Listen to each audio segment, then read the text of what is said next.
Welcome to Movie Speeching. Spoilers ahead, watch out and take good care. Beowulf and Grendel is the name of the movie. Please like and subscribe to get every update. In 500 AD, a Neanderthal man was playing with his son Grendel when he was suddenly approached by King Hrothgar of Denmark and his soldiers. These warriors saw the Neanderthal as a troll and came to kill him, so the man hides Grendel on the edge of a cliff before confronting his soldiers. Unfortunately, he is easily overwhelmed by the torches and arrows and falls off a cliff to his death. At that time, Hrothgar finds little Grendel hiding, but decides to let him escape and leaves with his men. Grendel then goes to the shore and pulls his father's corpse, but of course it does not move. Accepting the sad truth, Grendel takes up his sword, cuts off his father's head, and takes him home. Many years passed, and Grendel grew into a strong man, just like his father. Grendel is still in over his head, and missing his father's true form, he climbs to the top of a mountain and ritually bangs his head, vowing revenge. He then began exploring the area until he found a small village inhabited by Hrothgar and his men. Later that night, Grendel sneaks around and surprises a soldier from behind, quickly knocking him unconscious before heading into the great hall. The next morning, Hrothgar enters the hall to find all of his warriors murdered and beheaded. Meanwhile, in Gatland, Beowulf appears at sea and rushes to the shore, where he meets a fisherman who helps him remove an eel from his leg. The fisherman has dinner with Beowulf, who turns out to be a famous hero. Although Beowulf acts as if he doesn't care about fighting, he remembers a recent battle where he killed several people with quick, accurate blows. Beowulf eventually manages to return home, hears that the Danes are being harassed by trolls, and volunteers to help. The king of Gatland permits him to take some people with him, and the next morning they set sail for Daneland. As they sail, a pale hand reached out from the water and tried to grab Beowulf, but he was able to get away just in the nick of time. Meanwhile, in Daneland, Hrothgar goes out in the middle of the night and shouts at the so-called trolls to come and fight. While Hrothgar is distracted,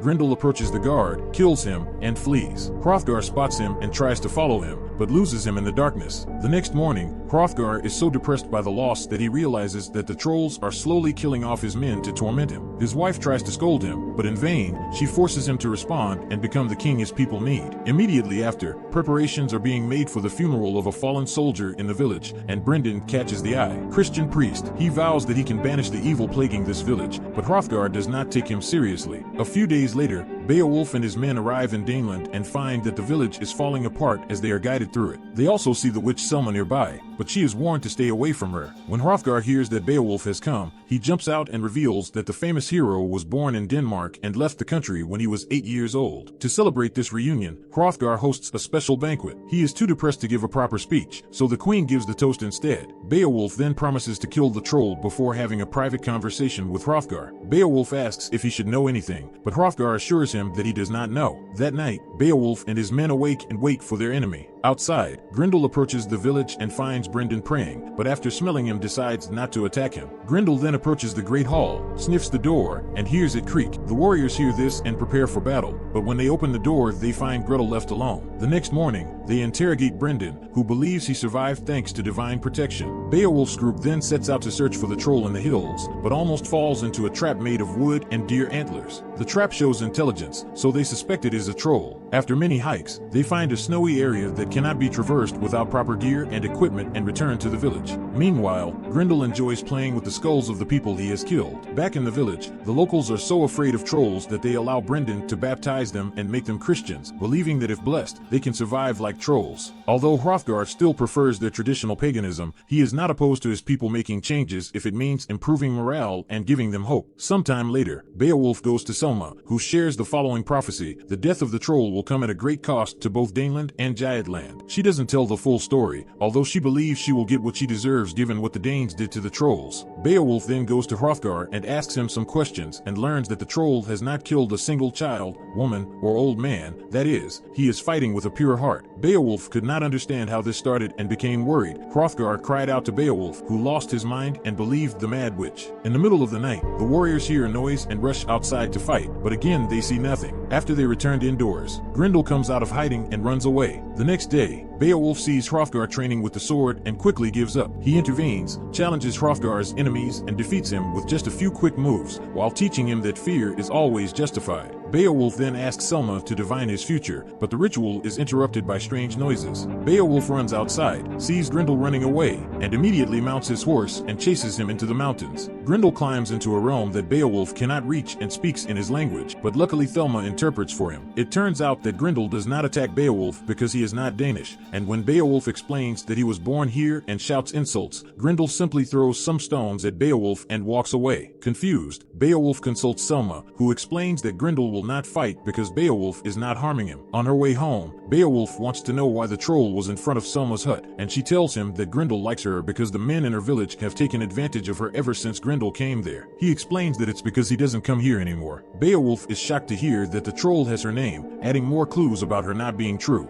Beowulf then goes to Hrothgar and explains that he believes Grendel is waiting for him and his men to depart before attacking again. He reveals that Hrothgar thought the same thing and was sick. Out of fear, he finally allows Brendan to be baptized. After some time, Beowulf notices that local children are throwing stones at the villagers and accusing them of bringing in trolls. When Beowulf sent the children away, the man thanked him and offered to take them to the troll's lair. Before, I was too scared to say anything, but now that I've been baptized, I feel at ease. Beowulf and his men take a boat to the coast and climb a hill, where they find Grendel's cave on a cliff. One of the soldiers tried to go down, but almost fell, and decided that for safety reasons he would have to use a rope to come back later. Before he leaves, one of the soldiers urinates in a cave, but the villagers do not acknowledge it. On his way home, Beowulf is shocked to see a child hiding in another cave. While everyone is distracted, a mysterious pale hand grabs the peeing soldier and drags him to the ground, but his friends save him just in the nick of time. That night Beowulf found it difficult to stay awake, and every time he closed his eyes he had a vision of a child in the cave with a sword. The next morning, they are devastated to learn that the village that led them to the cave has been murdered. Enraged, Beowulf and his men return to the cave, this time using ropes to reach it safely. There are many bones and armor of victims there, but Grendel is not there. One of the men was so irritated that he grabbed Grendel's father's head and destroyed it.